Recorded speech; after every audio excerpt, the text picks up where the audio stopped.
Bismillahirrahmanirrahim. Assalamualaikum warahmatullahi wabarakatuh. Perkenalkan, nama saya Indah Puspita Ningsi Iskandar dari Prodi Perbankan Syariah 5F NIM 2004-020-145. Dosen pengampu Pak Ikram SSAK MSI yang terhormat.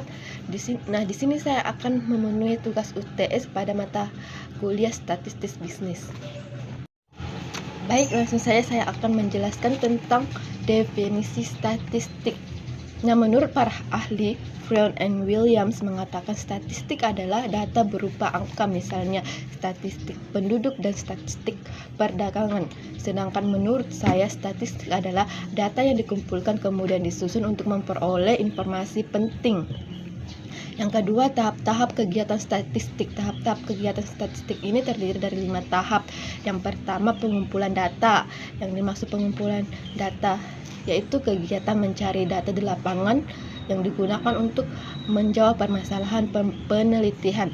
Yang kedua, penyusunan data. Data disusun secara teratur agar mudah dibaca dan dipahami. Yang ketiga itu pengumuman data, pemberitahuan atau informasi data yang diteliti. Yang keempat, analisis data, yaitu proses mengolah data menjadi informasi baru.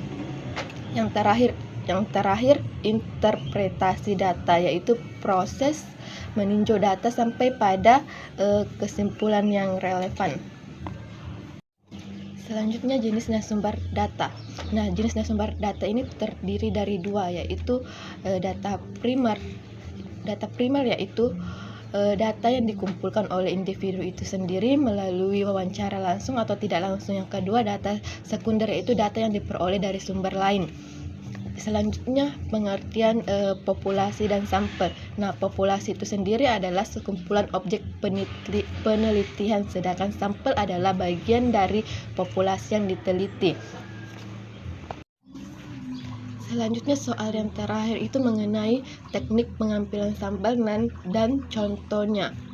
Teknik pengambilan sampel ini terdiri dari dua, yaitu probability sampling dan non-probability sampling. Nah, teknik pengambilan sampel ini antara lain yang pertama menentukan populasi atau objek yang ingin kalian teliti. Yang kedua, menentukan sampel atau bagian dari populasi yang kalian teliti. Yang ketiga, menentukan kelas interval. Yang keempat, menentukan sampel acaknya. Yang kelima, menentukan metode yang digunakan.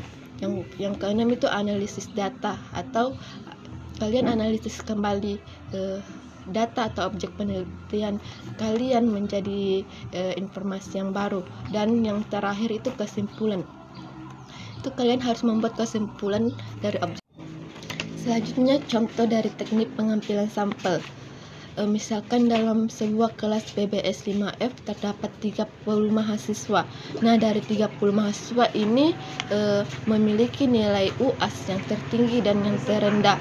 Nah, untuk mengetahui dari 30 mahasiswa ini yang memiliki nilai yang tertinggi dan terendah, nah di sini saya akan menentukan atau menyusun data dari 30 mahasiswa yang memiliki nilai yang tertinggi sampai yang terendah. Nah, untuk itu di sini saya akan menyusun data mulai dari nilai yang terendah sampai yang tertinggi. Nah, misalkan nilai 41 sampai 50 terdiri dari 6 mahasiswa. Selanjutnya, nilai 51 sampai 60 terdiri dari 9 mahasiswa. Nilai 61 sampai 70 terdiri dari 8 mahasiswa. Selanjutnya, nilai 81 sampai 90 terdiri dari 3 mahasiswa. Nah, yang terakhir 91 sampai 100 terdiri dari 2 mahasiswa. Nah, di sini kita bisa simpulkan bahwa kelas PBS 5F dari 30 mahasiswa yang memiliki nilai UAS yang paling terendah itu terdapat 6 mahasiswa, dan nilai UAS yang paling tertinggi itu terdapat 2 mahasiswa saja. Nah, itulah tadi contoh dari teknik pengambilan sampel. Yang pertama, kita harus menentukan populasinya atau objek penelitiannya dulu yang ingin kita teliti. Yang kedua, menentukan sampelnya. Yang ketiga, menentukan interval kelasnya. Selanjutnya itu yang terakhir itu kalian harus membuat kesimpulan supaya mudah dibaca dan dipahami. Nah, baik, itulah tadi paparan yang bisa saya jelaskan mengenai statistik bisnis. Sekian dari saya. Wassalamualaikum warahmatullahi wabarakatuh.